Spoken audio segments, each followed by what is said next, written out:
In the UK, urban fashion and urban music go hand in hand. You can't have one without the other. As you literally, as music has evolved, the fashion has evolved. It's gone with it as well. So certain people that listen to certain music have always worn certain type of trainers, and because of that, you've always been able to track fashions, trends, even political mindscapes based on the shoes that people are wearing at the time.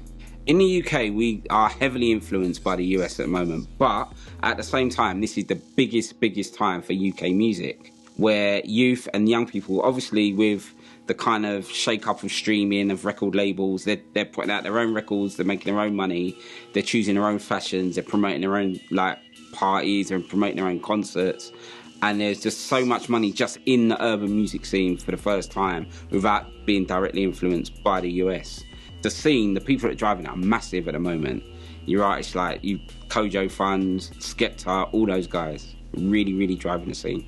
In the sneaker scene, it's Drake and it's Kanye West. They are the two biggest. By far, they're the two biggest. And they're the two biggest that, well, no, when it comes to shifting shoes, it's Kanye, hands down. Drake, yeah, because obviously Drake does the odd collaboration, but it's Kanye, hands down. It's Kanye that pushes shoes in the UK. Top 5 trainers that are selling, for instance, in the UK. Just as I left, they've got a Nike Air Max 1 Para that's coming out. They've Yeezys are still selling. What's everyone's going for? The whole Off-White collection is crazy. Each one of those is worth so much money. People are queuing up for those, from the Jordan 1 down to the Blazers. And you got the Adidas Pharrells as well, still selling. And then again, it's Nike, it's your 97s, your 98s, all the kind of retro trainers they brought back out are just shifting units. So many of those are getting sold.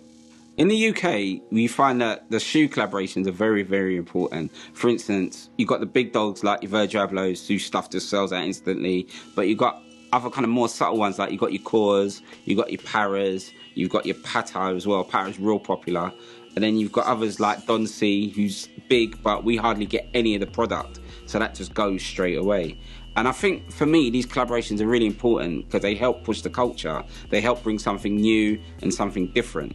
And you can basically take an existing model, you can jazz it up. You can do what Virgil did, for instance. No one's ever done that of a shoe before. Deconstructed it and reconstructed it again. No one's really ever had that license with Nike before. Usually you get to use a midsole from one shoe, an upper from another shoe, and maybe some different type of embellishments. And then with Adidas as well. Adidas, a few years ago, put it in the hands of like 5 or 6 sneaker enthusiasts. One of them named Robert Brooks that's in my film, and they let him literally design his own shoe from the ground up. He took an existing shoe, one that hadn't been retro for years, and he remodeled it and he put it out, and again that went. So the chance that not only your big dogs but your regular collaborators get a chance to get their shoes out, it's amazing.